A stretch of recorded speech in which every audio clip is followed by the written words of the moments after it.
How are preparations right now? Preparations are on top gear. Election in Nigeria is a huge undertaking. The total number of registered voters for the 2023 general election is 93 million. That is 16.7 million more registered voters in Nigeria than the other 14 countries in West Africa put together. So in other words, an election in Nigeria is like conducting elections for the whole of West Africa and beyond. So it's huge. A member of your team, Abdulaziz Zuru, who was representing you at an event, said that there's a possibility that these elections might be postponed because of the insecurity around the country.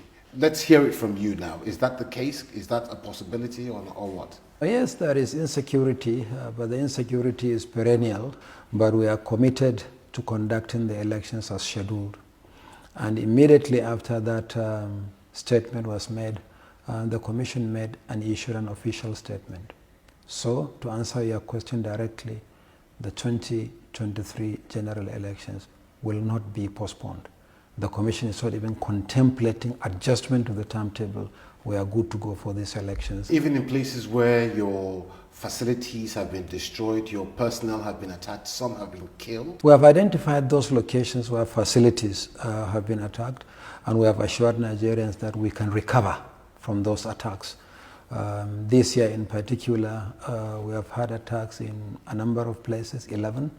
But these are attacks from which we can recover. So I can't see that as an obstacle to the conduct of elections nationwide. We are going to proceed as scheduled. There have also been complaints about irregularities during voter registration, double registrations, underage registrations. How are you tackling these? Is this something that you've seen? Is it widespread? Well, we have a robust system of cleaning up the voters register using what we call the automated biometric identification system. Under the continuous voter registration that we did for over a period of 1 year, some 12 million Nigerians were registered. But when we applied our business rules to clean up the data, we dropped 2.7 million out of them.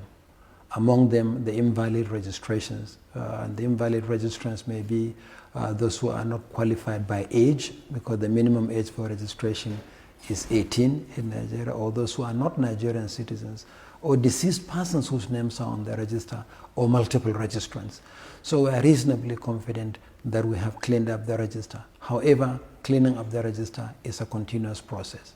But I want to say that the voters register in Nigeria is a national treasure. It's simply the largest database of citizens in the country and the largest database of citizens in Africa. So we'll continue to clean up the voters register, but the core of the register is solid. We are happy with the register. Major candidates in the elections are already complaining. We had one say the other week that you don't have the capability to transmit the votes once they are voted, to transmit the results electronically. Well, I don't know database. I don't know who said so, but look at what we have done. We did the pilot in August 2020 at Nasarawa State in central Nigeria when we conducted a by-election and state constituency.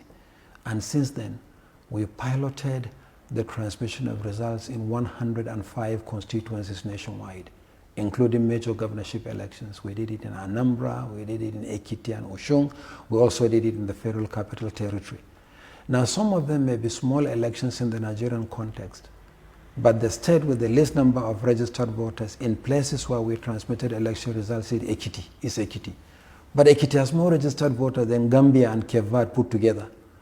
So we are happy with the pilot that we have conducted, and we are reasonably confident in the strength of the processes. I mean, even in rural areas. The machine on election day doesn't rely on the internet to accredit voters.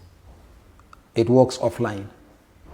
Now, when it comes to transmission of results, that's where you need network.